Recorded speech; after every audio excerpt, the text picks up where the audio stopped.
बहुत सी ऐसी कहानियाँ, बहुत से ऐसे हादसात जो हम बहुत आराम से सुनते हैं, लेकिन जिन पर ये कहानियाँ, ये वाक़यात या ये लम्हे गुज़रते हैं, वो ही इस खौफ़ को समझ सकते हैं।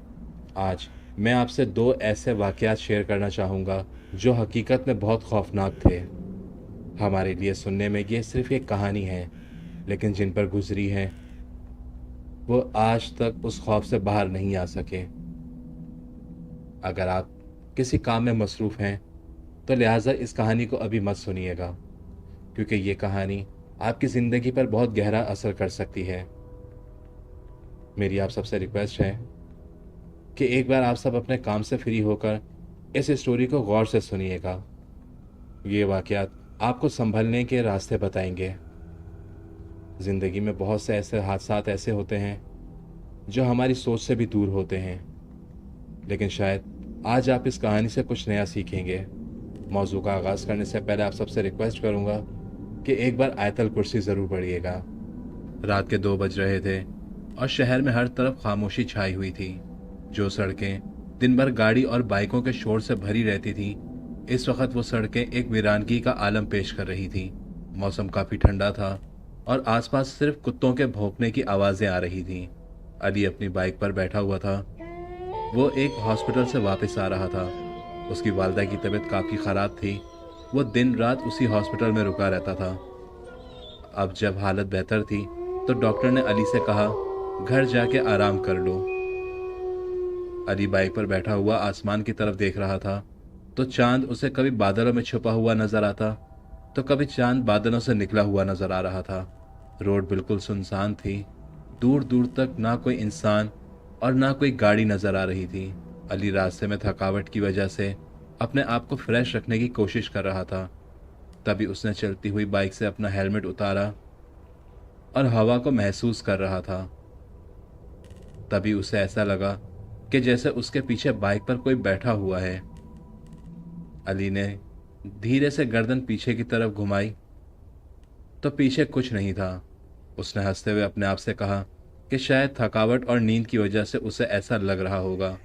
लेकिन अगले ही पल उसे बाइक पर एक जोरदार झटका लगा, जैसे किसी ने उसके कमर पर जोर से हाथ मारा हो। अली ने फौरन ब्रेक लगाई और बाइक रोड के एक किनारे पर जाकर रुक गई। जब उसने मुड़कर पीछे देखा, तो न बाइक के ऊपर कोई था और न पूरी सड़क पे दूर दूर तक उसे कोई नजर आ रहा था। लेकिन उस वक्त उसे हवा के झोंके काफी तेज महसूस हो रहे थे। गौर करने पर उसे एक औरत की हंसी सुनाई दी, ऐसी हंसी जो उसकी रूह तक को लर्जा रही थी। आसपास देखने के बाद अली को कुछ नजर नहीं आया। तभी उसने अपनी बाइक स्टार्ट करी, लेकिन हैरत की बात यह थी कि उसकी बाइक स्टार्ट नहीं हो रही थी। 3 से 4 बार किक मारने के बाद जब उसकी बाइक स्टार्ट हुई, तो वो बिना पीछे देखे वहां से तेजी से निकल गया।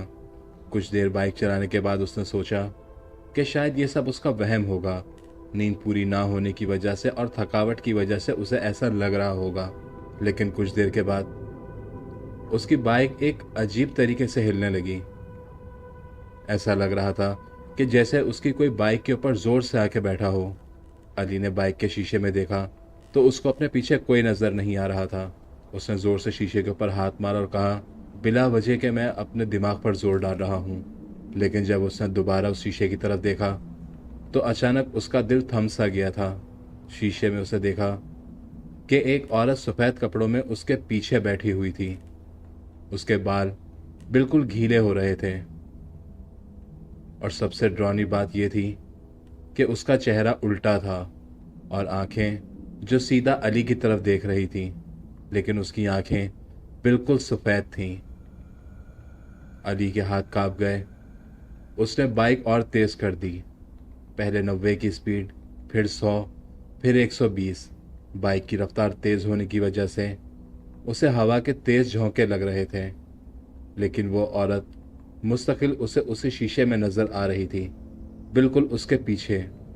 फिर एकदम उसे एक ज़ोरदार आवाज़ सुनाई दी। ऐसा लग रहा था कि जैसे कोई उसके कान में चिल्लाकर बोल रहा हो, मैंने कहा था ना, पीछे मत देखना। अली की कैफियत उस वक़्त ऐसी थी कि जैसे उसका दिल एकदम बंद हो गया हो। तभी अचानक उसने ब्रेक लगाई और बाइक एक तरफ रुक गई। जैसी बाइक रुकी, उसने बाइक को स्टैंड पर लगाया और पीछे देखा तो वहां कुछ भी नहीं था। ना कोई औरत, ना कोई आवाज़ और ना कोई साया। अली ज़ोर ज़ोर से सांस ले रहा था और ख़ुद से कह रहा था, ये सब क्या था? क्या ये सब मुझे मेरी थकावट की वजह से महसूस हो रहा है? तभी अचानक उसे अपने इर्द गिर्द से एक आवाज़ सुनाई दी, तूने अब देख लिया है। उसने ज़मीन की तरफ देखा, फिर रोड के किनारे की तरफ उसे एक औरत का साया खड़ा हुआ नजर आया, जिसके पैर उल्टे थे और उसका चेहरा बिल्कुल वैसा था जैसे उस शीशे में उसको नजर आ रहा था। उस औरत का रुख तो अली की तरफ था, लेकिन उसकी शक्ल फुटपाथ की तरफ थी। अली ने उस वक़्त चिल्लाने की काफ़ी कोशिश की, लेकिन ऐसा लग रहा था कि जैसे उस मखलूक ने अली की आवाज़ को पकड़ लिया है। उसका दिल ज़ोर ज़ोर से धड़क रहा था और वो औरत धीरे धीरे अली के करीब आई। उसके हाथ काफ़ी लंबे थे, उसकी उंगलियां और उसके नाखून बिल्कुल मुड़े हुए थे, जैसे कोई दरख्त की पुरानी शाखें हों। उस वक़्त अली को अपने आसपास से गीली मिट्टी की बदबू आ रही थी। गौर करने पर उसे सुनाई दिया कि तुमने मुझे देखा है और अब मैं तुम्हें नहीं छोड़ूंगी। अली फौरन अपनी बाइक पर बैठा और बिना कुछ सोचे समझे काफ़ी तेज़ी से वहाँ से निकल गया। रोड के दोनों तरफ सिर्फ और सिर्फ दरख्त ही दरख्त थे और रोड पे लगी हुई लाइट हर कुछ देर के बाद बंद हो रही थी। ऐसा लग रहा था कि जैसे कोई चीज़ उस रोशनी को अपने अंदर कैद कर रही हो। अली चलती हुई बाइक पर चिल्ला रहा था, खुदा का वास्ता है मुझे छोड़ दो, मुझे जाने दो यहाँ से। अभी वो चिल्लाते हुए यही सब कुछ कह रहा था, तभी उसने दोबारा बाइक के शीशे में उस चेहरे को देखा। अली ने ज़ोर से बाइक के शीशे पे हाथ मारा और शीशा टूट गया। लेकिन जैसे ही वो शीशा टूटा, वो औरत उसके सामने रोड के बीचों बीच खड़ी हुई उसे नजर आई। अली ने ब्रेक लगाने की कोशिश की, लेकिन स्पीड काफ़ी तेज़ होने की वजह से बाइक रोड पे ही फिसल गई और फुटपाथ के पास जाके टकरा के रुक गई और उसका सर ज़मीन पर टकराने की वजह से ज़ख्मी हो गया, जिसकी वजह से काफ़ी खून निकल रहा था। वो घबराहट के मारे वहाँ से उठा और बिना कुछ सोचे समझे तेज़ तेज़ भागना शुरू कर दिया। सिर्फ एक ही चीज़ उस वक़्त उसके दिमाग में चल रही थी कि मुझे पीछे मुड़ के नहीं देखना है। कुछ दूर भागने के बाद उसने देखा कि एक पुराना पेट्रोल पंप बना हुआ था। उस पेट्रोल पंप की तमाम लाइटें बंद थीं, मगर वहां पर एक चौकीदार बैठा हुआ था। अली भागता हुआ उसके पास गया और घबराहट भरी आवाज से कहा, बाबा प्लीज़ मुझे पानी पिला दें। बूढ़ा आदमी उठकर गया और उसके लिए पानी की एक बोतल लेके आया। उसने अली को देखा और फिर कहा, बेटा कहाँ से आ रहे हो? अली ने कांपती हुई आवाज़ से कहा, सिटी हॉस्पिटल से। उसकी ये बात सुन के बूढ़ा आदमी कुछ देर के लिए खामोश हो गया। उसकी आंखों में कुछ अजीब सा डर था। फिर उसने धीरे से पूछा, क्या तुमने किसी को देखा है? अली ने थोड़ा डरते हुए कहा, क्या मतलब? तभी उस बुजुर्ग आदमी ने अली की आंखों में आंखें डालते हुए कहा, बेटा ये रोड, यहाँ अक्सर एक औरत नजर आती है। जो भी उसे देखता है वो सुबह तक जिंदा नहीं रहता। घबराहट के मारे अली के हाथ से बोतल गिर गई और अली ने कहा, लेकिन वो औरत मेरे बाइक के बिल्कुल पीछे थी। बूढ़े आदमी ने बस उसके कंधे पे हाथ रखते हुए कहा, मेरी एक बात मानना, सुबह तक सोने की कोशिश मत करना और अगर हो सके तो रात तुम यहीं रुक जाओ। अली ने सर हिलाते हुए कहा, ठीक है। लेकिन उसके दिल में एक खौफ था। उसे लग रहा था कि जैसे अभी भी कोई उसके पीछे खड़ा हुआ है। वो उस सीट के ऊपर बैठा हुआ पानी पी रहा था कि अचानक उसे अपने इर्द गिर्द खामोशी महसूस होना शुरू हुई और कुछ देर के बाद उसे ये यकीन हो चुका था कि कोई उसके पीछे खड़ा हुआ है। तभी उसने अपनी सीट से उठकर देखा तो वो बूढ़ा आदमी वहां से गायब था। उसकी जगह एक साया खड़ा हुआ था और उस साए के पीछे उसे वही औरत सफेद कपड़ों में नजर आई। इस बार उसका चेहरा सीधा था, लेकिन उसकी आंखें पूरी तरह काली थीं। उसने कहा, अली मैंने कहा था ना, पीछे मत देखना। अगले दिन सुबह जब एरिया की पुलिस वहाँ राउंड पर थी तो उन्हें वहाँ एक बाइक मिली जो बिल्कुल टूटी हुई हालत में थी, जिसके हेलमेट पे काफ़ी खून लगा हुआ था। और उस बाइक से कुछ ही दूर उन्हें एक लाश मिली जिसका चेहरा पूरा उल्टा मुड़ा हुआ था और ऐसा लग रहा था कि जैसे किसी ने इसकी गर्दन तोड़ी हो। पुलिस ने फाइल लिखते वक्त कहा, हर महीने कोई ना कोई इस रोड पे मर जाता है और सबके चेहरे ऐसे ही उल्टे मिलते हैं। एक कांस्टेबल ने पूछा, सर ये सब कोई हादसे लगते हैं? तभी उस सीनियर ने कहा, शायद नहीं। लोकल लोग कहते हैं कि एक औरत का एक्सीडेंट यही हुआ था जब वो रात के वक्त यहाँ से गुजर रही थी। बस वो चिल्लाते हुए यही कह रही थी कि पीछे मत देखो। कांस्टेबल ने कहा, क्या मतलब? सीनियर ने कहा कि शायद उस औरत को उस वक्त यहाँ कोई साया नजर आया हो, लेकिन वो इस रोड का सबसे पहला एक्सीडेंट था और उस हादसे के बाद अक्सर इस रोड के ऊपर कोई ना कोई लाश ऐसी ही हालत में मिलती है। कुछ दिनों के बाद एक मैकेनिक ने अली की बाइक ले ली और ले जाकर अपने गैराज में रख दी। उसने ये बाइक लेते वक्त बस इतना ही कहा कि बस इसका शीशा टूटा हुआ है, बाकी सब ठीक है। लेकिन जब उसने मिरर को हाथ लगाया तो अचानक उसे एक जोरदार झटका लगा, जैसे किसी ने उसको जोर से करंट मारा हो। और उसी करंट के दौरान उसे एक जोरदार हंसी सुनाई दी। मैकेनिक ने बाइक को खामोशी से एक कोने पर खड़ा कर दिया, लेकिन जैसे ही वो उस बाइक को खड़ा करने के बाद वापसी घूमा तो उसे अपने ही गैराज के अंदर एक सफेद साया खड़ा हुआ नजर आया। उसका चेहरा बिल्कुल उल्टा था। बहुत से ऐसी चीज़ें, बहुत से ऐसे हादसात जो हमारी ज़िंदगी से कहीं ना कहीं जुड़ जाते हैं।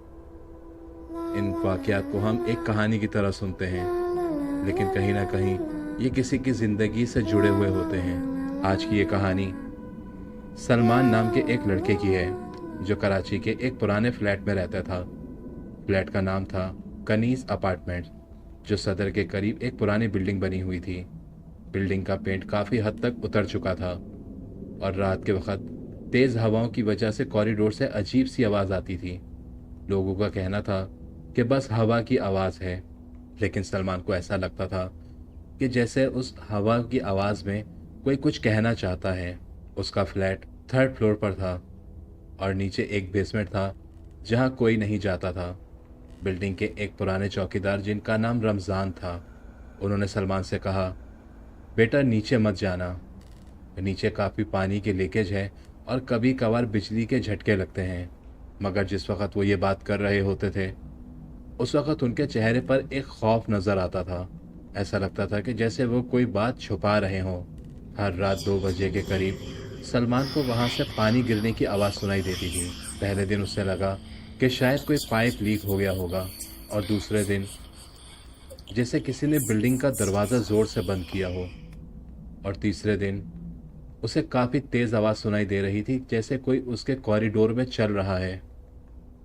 रात के 2 बज रहे थे। वो खौफ के मारे उठ के अपने बेड पर बैठ गया। उसकी सांस काफ़ी तेज़ फूल रही थी और रात के 2 बज रहे थे। तभी वो अपनी खिड़की के पास गया। उसने गली की तरफ देखा तो वहाँ बिल्कुल खामोशी थी। स्ट्रीट लाइट जो काफ़ी हल्की जल रही थी और उसकी रोशनी ज़मीन तक सही से नहीं पहुँच रही थी। बस उसे हवाओं में थैलियाँ उड़ती हुई नज़र आ रही थी। तभी उसने कॉरिडोर की तरफ से बिल्डिंग के नीचे देखा तो वहाँ बेसमेंट के दरवाजे के पास उसे एक साया खड़ा हुआ नज़र आया। तभी उसने आंख मसल के दोबारा देखा तो वहाँ कुछ नहीं था। अगली सुबह सलमान ने यह सारी बात चाचा रमज़ान को बताई। चाचा रमज़ान ने हंसते हुए कहा कि बेटा, रात के वक्त सिर्फ पानी गिरने की आवाज़ आती है और ये बिल्डिंग काफ़ी पुरानी है, तो इस वजह से यहाँ से अक्सर ऐसी आवाज़ें आती रहती हैं। तुम्हें परेशान होने की ज़रूरत नहीं है।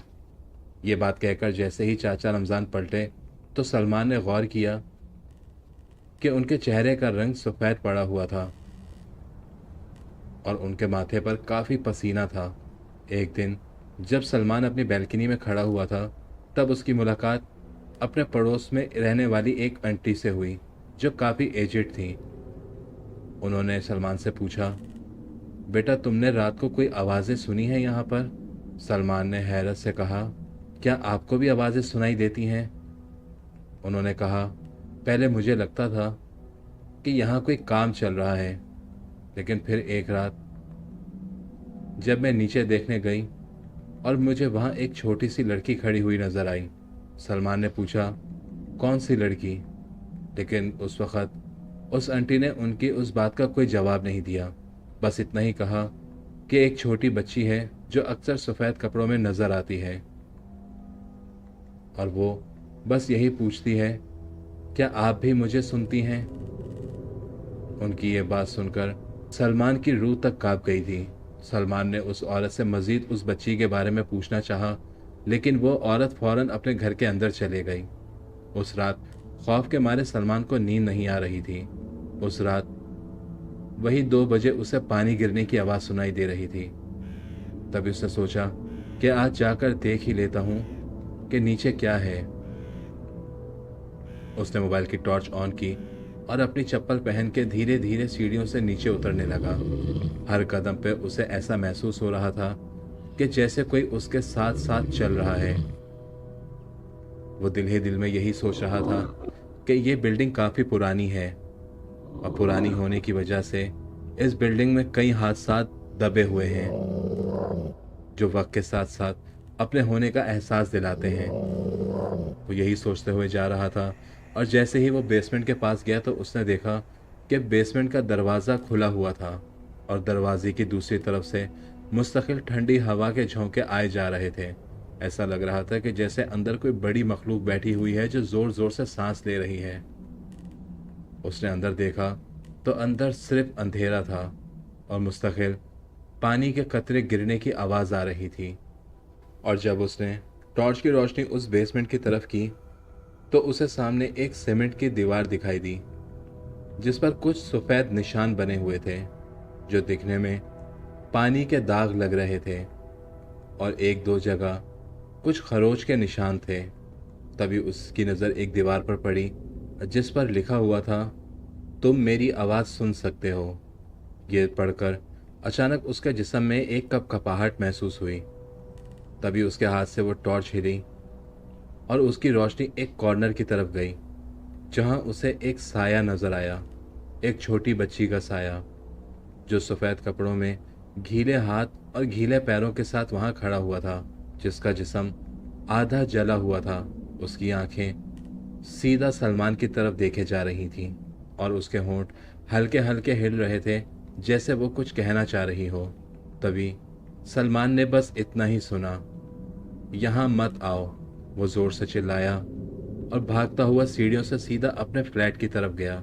उसकी सांस काफ़ी तेज़ फूल रही थी और दिल ज़ोर ज़ोर से धड़क रहा था। जाके उसने अपने फ्लैट का दरवाज़ा बंद किया और खामोशी से अपने बिस्तर के ऊपर बैठ गया। खौफ और घबराहट के मारे उसने पूरी रात अपने घर की लाइट ऑन रखी। अगली सुबह जब उसने आस पड़ोस के लोगों से इस बारे में बात की तो किसी ने उसकी बात का यकीन नहीं किया। तभी उस औरत ने कहा, बेटा मैंने तुम्हें पहले ही कहा था, लेकिन कोई बात नहीं, टेंशन मत लो, हो सकता है कि वो सिर्फ तुम्हारा एक वहम हो। लेकिन सलमान जानता था कि वो ख्वाब नहीं था। तभी उसने डिसाइड किया कि वो एक बार फिर उस जगह जाएगा। इस बार उसने बेसमेंट के एक कोने में एक कैमरा फिट किया और उसी सीमेंट की दीवार की तरफ उस कैमरे का रुख कर दिया। रात होते ही उसने वो रिकॉर्डिंग ऑन कर दी। अगली सुबह जब उसने वो फुटेज देखी तो पहले सब कुछ नॉर्मल था, लेकिन अचानक 2:03 पर उसे एक साया दिखा, जैसे कोई छोटी बच्ची कैमरे के सामने से गुजरी हो। और तभी अचानक सामने सीमेंट की दीवार पर उसे कुछ लिखा हुआ दिखाई दिया, क्या तुम मुझे सुन सकते हो। और तभी सलमान ने वो रिकॉर्डिंग बंद कर दी। उसका दिल ज़ोर ज़ोर से धड़कने लगा, लेकिन साथ साथ उसे एक तजस्सुस जाग रहा था। वो ये जानना चाहता था कि कौन है वो बच्ची। शाम के वक्त उसने चाचा रमज़ान से पूछा, क्या आप मुझे सच सच बता सकते हैं कि नीचे क्या है। उनका चेहरा एकदम पीला पड़ गया। वो कहने लगा, बेटा कुछ बातें बेहतर हैं ना ही जानो तो अच्छा है। ये बिल्डिंग पहले एक क्रिश्चियन फैमिली की थी। उनकी एक छोटी बेटी जिसका नाम मरियम था। एक दिन वो बेसमेंट में पानी भर रही थी कि तभी अचानक उसे एक ज़ोरदार करंट लगा और वो वहीं मर गई। लेकिन लोगों को आज तक ये समझ नहीं आया कि जब वहाँ कोई तार ही नहीं थी तो उसे करंट कैसे लगा। उस दिन के बाद से अक्सर लोगों को वो बच्ची यहाँ नज़र आती थी। कई लोग उसे देखकर पागल हो गए और कई लोगों ने खौफ के मारे खुदकुशी कर ली। कई सालों तक ये बिल्डिंग बंद रही और वो क्रिश्चियन फैमिली भी यहाँ से चले गई थी। तभी सलमान ने पूछा, लेकिन ये लिखा हुआ क्यों रोज़ नज़र आता है? चाचा रमज़ान ने कहा, यह सिर्फ तुम्हें दिखाई देता है और किसी को नहीं। सलमान ने घबराते हुए कहा, क्या मतलब? क्या वो मुझे कोई नुकसान पहुंचाना चाहती है? उसकी ये बात सुनकर चाचा रमज़ान ने अपना सर झुका लिया। सलमान को अब उस बिल्डिंग में काफ़ी खौफ महसूस होने लगा था। अक्सर रात को उसे ऐसा लगता था कि जैसे कोई उसके कमरे का दरवाज़ा खोलने की कोशिश कर रहा है, लेकिन जब वो उठ के देखता तो वहाँ कुछ नहीं होता था। एक रात सलमान काफ़ी थका हुआ था और वो रात को 10 साढ़े 10 बजे अपने बिस्तर पर जाकर लेट गया। करीब रात के 2 बजे उसे ऐसा महसूस हुआ कि कोई उसके कमरे के चौखट पे खड़ा हुआ है और मुस्तकिल उसी की तरफ देखे जा रहा था। अचानक जैसे ही उसने अपनी आंख खोली तो अंधेरे में उसे चौखट की रोशनी में एक छोटी बच्ची का साया नजर आया।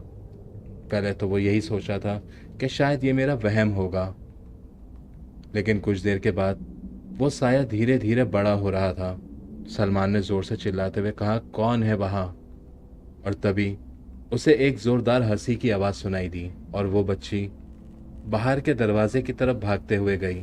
सलमान जब उस दरवाजे की तरफ गया तो उसने देखा कि उसके घर का जो दरवाज़ा था उसमें से एक ज़ोरदार आवाज़ सुनाई दी, जैसे कोई वहाँ से टकराया हो। उसने फ़ौरन अपने फ्लैट का दरवाज़ा खोला तो कॉरिडोर में बिल्कुल खामोशी और सन्नाटा था। सलमान ने डिसाइड किया कि अब वो ये घर खाली कर देगा। इस बात को 1 से 2 दिन गुजर चुके थे और सलमान नया घर ढूंढ रहा था। एक रात सलमान जब अपने बेड पर सो रहा था तो उसे अचानक ऐसा सुनाई दिया कि जैसे कोई उसके कान के पास 3 से 4 औरतों की जोरदार चीखने की आवाज़ सुनाई दी। वो एकदम चिल्लाते हुए उठा तो उसके कमरे में लगे हुए पर्दे ज़ोर से हिले, जैसे किसी ने उन पर्दों को पकड़ के ज़ोर से झटका हो। वो अपने बिस्तर से उठा और भाग के जैसे ही लाइट ऑन की, उसी वक्त उसे किचन के बर्तन हिलते हुए नजर आए। उसने पूरे घर की लाइट ऑन की और एक सोफे पर बैठ गया और ज़ोर ज़ोर से आयतल कुर्सी पढ़ना शुरू कर दी। लेकिन उस वक़्त सलमान के लिए सबसे खौफनाक मंज़र ये था कि उसके फ्लैट के अंदर उस वक़्त उसे 5 से 6 बिल्लियाँ नज़र आईं। वो हैरत से उन बिल्लियों की तरफ देख रहा था कि ये यहाँ कैसे आ सकती हैं, जबकि ये फ्लैट तो हर तरफ से बंद है। उस वक़्त उन बिल्लियों पे कोई असर नहीं हो रहा था। ऐसा लग रहा था कि वो सलमान को अनदेखा कर रही हैं या वो उसे अपने कब्ज़े में लेना चाहती हैं। जैसे तैसे करके सलमान अपने फ्लैट से बाहर निकल गया। वो धीरे धीरे सीढ़ियों से नीचे उतरा और चाचा रमज़ान के पास जाकर बैठ गया। चाचा रमज़ान ने उसकी जब यह हालत देखी कि वो पूरे तरीके से पसीने में डूबा हुआ है और उसका जिस्म हल्का हल्का काँप रहा था, उन्होंने उससे पूछा कि बेटा क्या बात है? लेकिन उसने कहा, कुछ नहीं, बस नींद नहीं आ रही थी तो इस वजह से नीचे आके बैठ गया। लेकिन चाचा रमज़ान समझ चुके थे कि इसके साथ कुछ बुरा हादसा हुआ है जो ये बता नहीं पा रहा है। अगले दिन सलमान ने अपना सारा सामान पैक कर लिया। उसने अपने एक दोस्त से रब्ता किया और उससे कहा कि मैं अपना सारा सामान तुम्हारे घर रख रहा हूँ और मैं कुछ दिनों के लिए अपने गांव जा रहा हूँ। उसके दोस्त ने कहा, ठीक है, लेकिन तुम ऐसा करो कि आज नहीं कल अपना सारा सामान यहाँ ले आना। सलमान ने मन ही मन सोचा कि जहाँ मैंने इतना वक्त तकलीफ़ और परेशानी में गुजार लिया है, एक रात और गुजार लेता हूँ। रात का वक्त था और वो काफ़ी गहरी नींद में था, लेकिन पता नहीं क्यों अचानक वो नींद से एकदम उठ के बैठ गया और अपने कमरे के चौखट से बाहर की तरफ देखने लगा। उसे बस यही नज़र आया कि 2 से 3 सफ़ेद बिल्लियाँ जो उसकी तरफ चलती हुई आ रही थीं। उस बिल्लियों के ऊपर सलमान की मौजूदगी का कोई खौफ नहीं था। सलमान को उस वक़्त समझ नहीं आ रहा था कि ये सब कुछ क्या हो रहा है। अचानक उसे वॉशरूम से पानी गिरने की आवाज़ सुनाई दी। वो उस वक़्त ज़ोर-ज़ोर से चिल्ला रहा था, "कोई है? कोई है मेरी मदद कर सकता है?" लेकिन वो बिल्लियाँ धीरे-धीरे उसी की तरफ बढ़ती जा रही थीं। तभी अचानक उसके फ्लैट का दरवाज़ा ज़ोर-ज़ोर से बजने लगा। गौर करने पर उसे सुनाई दिया कि चाचा रमज़ान की आवाज़ आ रही थी कि क्या बात है, क्यों परेशान हो? लेकिन जब उसने उस बिल्लियों की तरफ देखा, तो वो बिल्लियाँ उसके कमरे से गायब थीं। वो फ़ौरन वहाँ से उठा और जाके दरवाज़ा खोला। उसे देखा कि बाहर चाचा रमज़ान और उसके पड़ोसी खड़े हुए थे। सबने उससे पूछा कि क्या बात है? सब ठीक है? तुम इतना ज़ोर-ज़ोर से क्यों चिल्ला रहे हो? उसने उस वक़्त काफ़ी घबराती हुई आवाज़ में कहा कि मेरे फ्लैट के अंदर 3-4 बिल्लियाँ घूम रही हैं और उन पर कोई खौफ नहीं हो रहा है, वो मुझ पे हमला करना चाहती हैं। चाचा रमज़ान और उसके पड़ोसी जब उसके फ्लैट के अंदर आए और अंदर आके जब देखा, तो वहाँ कोई बिल्ली नहीं थी। कमरे में, बेड के नीचे, किचन में, वॉशरूम में, वहाँ कुछ भी नहीं था। लेकिन हैरत की बात ये थी कि उसके पड़ोसी ने कहा कि तुम अपने वॉशरूम का नल बंद कर लिया करो। सलमान ने रोते हुए चाचा से कहा कि ये नल मैंने नहीं खोला, मैं अपने बेड के ऊपर बैठा हुआ था, मेरे इर्द गिर्द बिल्लियाँ घूम रही थीं और उसी वक़्त ये वॉशरूम का नल खुद ब खुद खुल गया था। वो आखिरी रात उसने दोबारा चाचा रमज़ान के साथ फ्लैट के नीचे बैठ के गुजारी। सुबह होते ही उसने अपने दोस्त को बुलाया और अपना सारा सामान वहाँ से उठाकर ले गया। उस दिन के बाद उस दिन के बाद से सलमान कभी वापस उस तरफ नहीं गया। उसका कहना है कि अक्सर उसके दोस्त का उसके पास फ़ोन आता है कि अपना सामान यहाँ से ले जाओ, लेकिन इस बात को अब 2 से 3 साल गुजर चुके हैं। ना सलमान कभी वापस कराची आया और ना उसने कभी अपना सामान वहाँ से उठाया। और वो बिल्डिंग आज भी सदर में उसी जगह वाक़िफ़ है। उस बिल्डिंग के कुछ फ्लोर पर लोग रहते हैं और कुछ फ्लोर बिल्कुल खाली हैं। कराची में ऐसी बहुत सी इमारतें हैं जो बनी तो इंसानों के लिए थी, लेकिन उसमें इंसान नहीं बसते हैं। उसमें वो मखलूक बसती हैं जो कभी इंसानों को पसंद नहीं करती। उम्मीद करता हूँ आपको आज की कहानी पसंद आई होगी। मज़ीद ऐसी इंटरेस्टिंग स्टोरी से जुड़े रहने के लिए हमारी वीडियो को लाइक और चैनल को सब्सक्राइब ज़रूर कीजिएगा, ताकि आने वाली तमाम नई वीडियोज़ के नोटिफिकेशन आपको बआसानी मौसूल होते रहें। अगर आप में से हमसे कोई अपनी स्टोरी या कोई अपना वाक़या शेयर करना चाहे, तो डिस्क्रिप्शन में दिए गए लिंक के ज़रिए आप हमसे ईज़िली रब्ता कर सकते हैं। इंशाल्लाह जल्द आपसे मुलाकात होगी एक नई स्टोरी के साथ। तब तक के लिए अपना बहुत ख्याल रखिएगा। अल्लाह हाफ़िज़।